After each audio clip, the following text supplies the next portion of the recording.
আমরা 17 বছর শেখ হাসিনার ফ্যাসিবাদকে দেখেছি, কিন্তু ক্ষমতায় না আসতেই আমরা গত 17 মাস আরেকটি দলকে ঠিক শেখ হাসিনার ফ্যাসিবাদের মতোই কার্যক্রম করতে দেখেছি।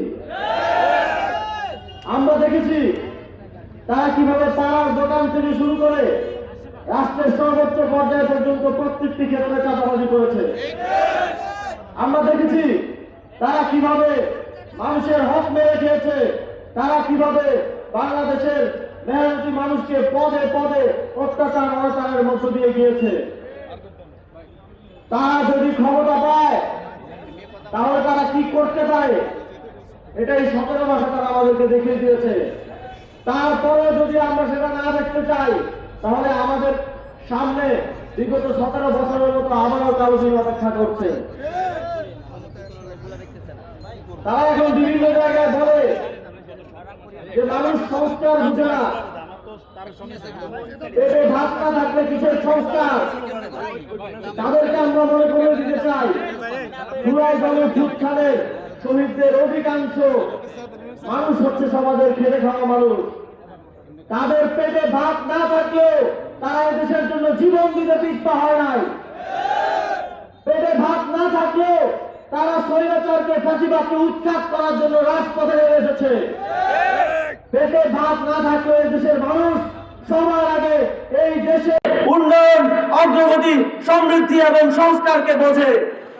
সুতরাং মানুষ সংস্কার বোঝে না, সংস্কার বোঝে না এই কথা বলে বলে দেশের মানুষকে পশ্চাৎপদ এবং পিছনে রাখার রাজনীতি ঐক্যবদ্ধ বাংলাদেশ করে না। আমরা সমাজের উচ্চবিত্ত থেকে শুরু করে খেটে খাওয়া মানুষ থেকে শুরু করে প্রত্যেকটি মানুষের এই দেশের রাজনীতিতে, এই দেশের সংস্কারে, এই দেশের পলিসি মেকিং এ তাদের যে হিস্সা, সেই হিস্সা বুঝিয়ে দিতে চাই।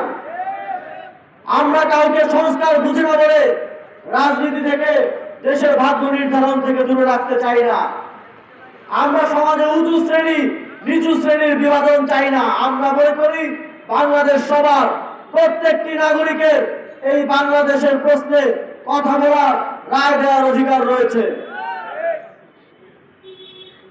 সংগ্রামী বন্ধুগণ, আমরা দেখেছি যারা এখন নানা ধরনের ফ্যান্সি প্রতারণা করছে, নানা ধরনের কার্ড, তারপরে যেখানে যা প্রয়োজন, যেখানে যা মুখে আসে প্রতিশ্রুতি দিচ্ছে, তাদের কথা রাখার ইতিহাস আমাদের জানা আছে। 2001 সালের নির্বাচনের আগে তারা দরিদ্র জনগোষ্ঠীর জন্য স্বাস্থ্য বীমা চালু করার প্রতিশ্রুতি দিয়েছিল। তারা বেকারদের জন্য ভাতা চালু করার প্রতিশ্রুতি দিয়েছিল। তারা প্রতিশ্রুতি দিয়েছিল কৃষক এবং শ্রমিকদেরকে পেনশন দেওয়া হবে।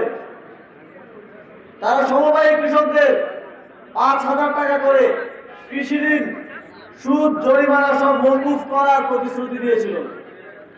কিন্তু 5 বছর ক্ষমতায় থেকেও তারা একটা প্রতিশ্রুতিও বাস্তবায়ন করে নাই। সুতরাং এখন যতই কৃষক কার্ড, ফ্যামিলি কার্ড, চা শ্রমিকের কার্ড, যত কার্ডের কথাই বলেন না কেন, বাংলাদেশের মানুষ জানে, বাংলাদেশের মানুষের সেই অভিজ্ঞতা আছে যে আপনারা কোনো কথাই রাখবেন না। আপনারা অতীতেও কথা রাখেন নাই, ভবিষ্যতেও কথা রাখেন নাই। শুধুমাত্র ভোটের জন্য আপনারা মানুষকে মিথ্যা কথার বুলি শোনান। বাংলাদেশের মানুষ এখন আর আগের মতো নেই। বাংলাদেশের মানুষ অনেক বেশি সচেতন এবং তারা এই সচেতনতার প্রমাণ 12ই ফেব্রুয়ারি ভোট বিপ্লবের মধ্য দিয়ে দিবে।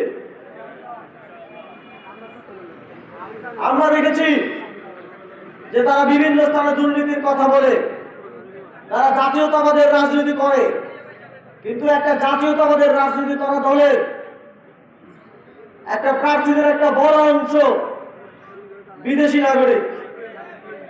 তারা বাংলাদেশের নাগরিকই না। যাদের প্রার্থীরা এককভাবে এই দেশের নাগরিক না, তাদের মুখে জাতীয়তাবাদের কথা অত্যন্ত হাস্যকর শোনায়। জিয়াউর রহমান এবং খালেদা জিয়ার জাতীয়তাবাদী দলের ইতিহাস বাংলাদেশের ইতিহাসই হয়ে রয়ে গেছে। বাস্তবে এখন আর তার কোনো চিহ্ন মাত্র নেই। আমরা দেখেছি তারা কিভাবে আপনার আমার জনগণের টাকা লুট করা ব্যাংক খেলাপিদের ঋণ খেলাপিদেরকে মনোনয়ন দিয়েছে।